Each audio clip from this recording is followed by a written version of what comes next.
तो finally guys market ने अभी तक लॉस दे दिया है। अभी इस वीडियो में हम जानेंगे कि मार्केट ने अभी तक मुझे कितना लॉस दिया और मैं कब से इन्वेस्टमेंट कर रहा हूँ, होल्डिंग कर रहा हूँ, तो वो भी इस वीडियो में जानेंगे। तो सबसे पहले हम देखते हैं, जैसे होल्डिंग की तरफ हम टैप करते हैं तो होल्डिंग की तरफ आप लोगों को रिफ्रेशिंग हो रहा है। रिफ्रेशिंग के बाद जैसे रिफ्रेशिंग खत्म होगा आप लोगों को दिखाई दे रहा होगा कि मेरा टोटल इन्वेस्टमेंट ₹1,00,000 का है, जो कि स्क्रीन पर आप लोगों को दिखाई दे रहा होगा। ऐसे कौन है जो कि मैं उनके बारे में भी लास्ट में बात करूँ। तो सबसे पहले ये जानते हैं कि मैंने अभी तक कितना इन्वेस्टमेंट किया। तो जैसे ही मैं टैप करके इसमें जाता हूँ भाई, आज होल्डिंग के बारे में बात हो रही है। तो जैसे होल्डिंग की तरफ मैं जाता हूँ, मैंने ₹200 से स्टार्टिंग किया था। 3 साल का चैट लगा लेता हूँ आप लोगों के स्क्रीन पर जो कि दिखाई दे रहा होगा आपको बगल में।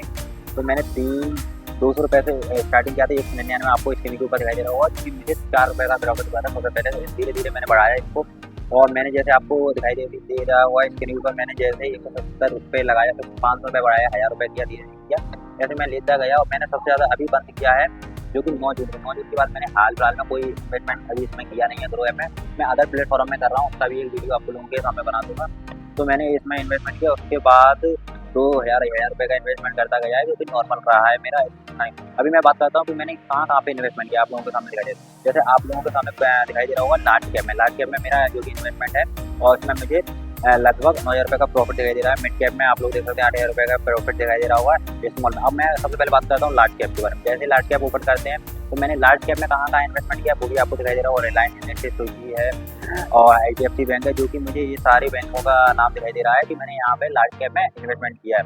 तो बहुत से जो मैंने इक्विटी खरीदी उसमें प्रॉफिट हो रहा है, किसी में लॉस हो रहा है। तो ओवरऑल मिला के मुझे जहाँ तक ये प्रॉफिट ही हो रहा है, क्योंकि आपने स्टार्टिंग में देख लिया होगा कि मुझे इतने रुपए का प्रॉफिट था। उसके बारे में भी लास्ट में एक बार बात कर लेंगे।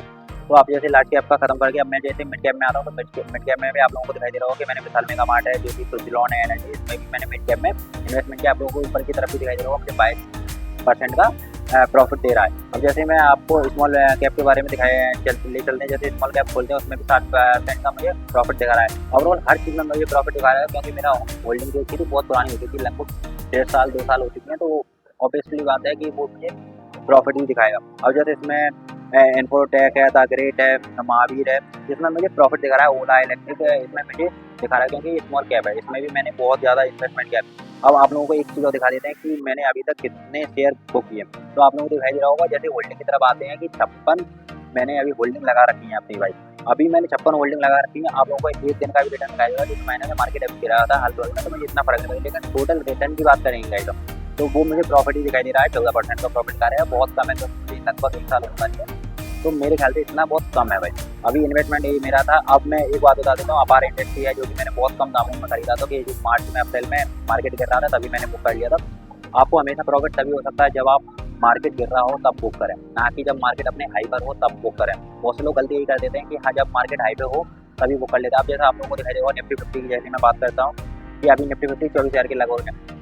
और इसका आप लोगों को पता है कि चार्ट में जैसे मैं ओपन करता हूँ कि 26,000 हाईएस्ट गया था। अब जिन लोगों ने 26,000 पे बुक किया हो तो भाई उन लोगों को अभी रिकवरी करने में बहुत टाइम लगेगा, तो उन लोगों को प्रॉफिट नहीं हो। लेकिन जो लोग अभी 24,000 पे बुक करेंगे और वो 26 होगा तो आपको कहीं ना कहीं प्रॉफिट होगा। तो ऐसा इसलिए मैं बोलता हूँ कि मार्केट को हमेशा लो जब मार्केट अपना गिर रहा हो तभी बुक करें, और धीरे धीरे मेंटेन करें उस चीज़ को। अगर आपने हाई पे बुक कर लिया है तो फिर अपना धीरे धीरे मेंटेनेंस करें, उसमें और इन्वेस्टमेंट करें, ना कि इन्वेस्टमेंट को निकालें लो पे। अगर आपने हाई पे इन्वेस्टमेंट ले लिया है गलती से, तो अगर लो गया था तो आप उसको मेंटेनेंस करें, ना कि आप निकालें। बहुत से लोग गलती कर देते हैं उन्हें निकाल लेते हैं। तो मिलते हैं अगली वीडियो में, यही इसी बारे में बात करना चाहते हैं। आप लोग समझ गए कि मुझे 2 साल हो चुका है, मैंने इतना इन्वेस्टमेंट किया। मिलते हैं अगली में, तब तक के लिए जय हिंद जय भारत।